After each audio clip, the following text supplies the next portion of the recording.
Introducing your Los Angeles Lakers. Yeah. Woo! How's everybody doing today? This is your boy Jeff the Sports Genius coming back at you live with another sports blog. And today I decided to kick off my NBA previews. First, starting off with the Los Angeles Lakers. Rocking my old school Shaq jersey, by the way. And this seems to be a team a lot of people are doubting. I guess all the haters are coming out in flocks, but I think they can be in the running for an 8th seed, but we'll see when the time comes. Well, to start off this vlog, I'm going to start off with the Ryan, something different, you know? So, hey, how's everybody doing today? I decided to start my vlog off with a popular team in LA. I speak from the heart and never be a hater, but I'm going to give you the honest truth about the LA Lakers. Well, for starters, their projected starting lineup consists of Jeremy Lin, who he better step up this year because it's been about 2 or 3 years since that Linsanity thing took over the NBA, which it was fun while it lasted, but when the dust finally settles, he's just pretty much a role player, but he is talented, and I hope he succeeds with this Laker team because it's in a contract year. He can definitely use it to boost his stock in free agency. Then you got Kobe Bryant, who is on a mission, I think, to prove to the NBA that he still got it. And I still think he could be a top 15 player in this league, which is saying a lot for a 38-year-old. Then in the most intriguing training camp battle that they have is the small forward spot, which I think Wesley Johnson wins this outright. His competition is Nick Young, also known as Swaggy P, but that's the best nickname in basketball, by the way. But Nick Young is he's better suited for a 6-man role anyway. Then you got Carlos Boozer, who he's just holding down the fort until Randall gets ready, which I think maybe it'll be sooner rather than later. And then you got Hill, who's the hustle guy, rebounds, not going to do too much on the offensive end unless it's put back in dunks.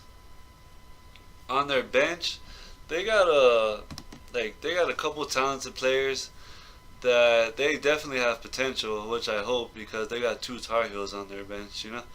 But anyway, their 6th man is Nick Young, also known as Swaggy P. The volume scorer, can drop 20 any game. And then you have the guy Jordan Clarkson, who, if anybody watches college basketball, knows this guy can definitely play and deserves in this league. He's about 6'5", very quick. And playing in Missouri, you have to be fast because they press the whole game. He has very good size. Like I said, he's about 6'5", so he can defend multiple positions, and he can rebound very good for a guard. I think he can definitely take Jeremy Lin's job if Jeremy Lin doesn't step up. And there's no possible way he should have fell to the 2nd round. He has potential to be the steal of the draft. And then, which gets me to their actual 1st round pick, which was Julius Randle.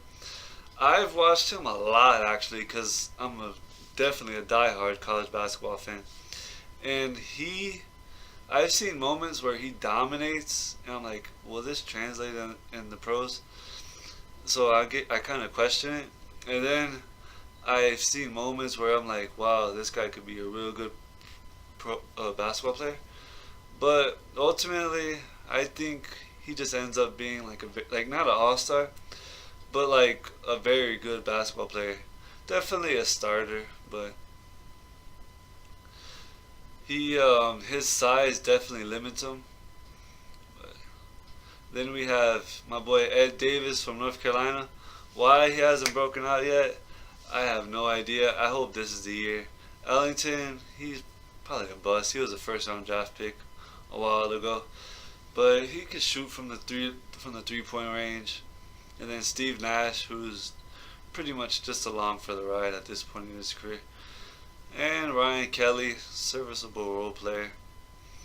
What I see from this year, I think they'll be battling for the 8th seed, but because it's kind of hard to see a team with Kobe Bryant not be competitive, but ultimately I think they fall short.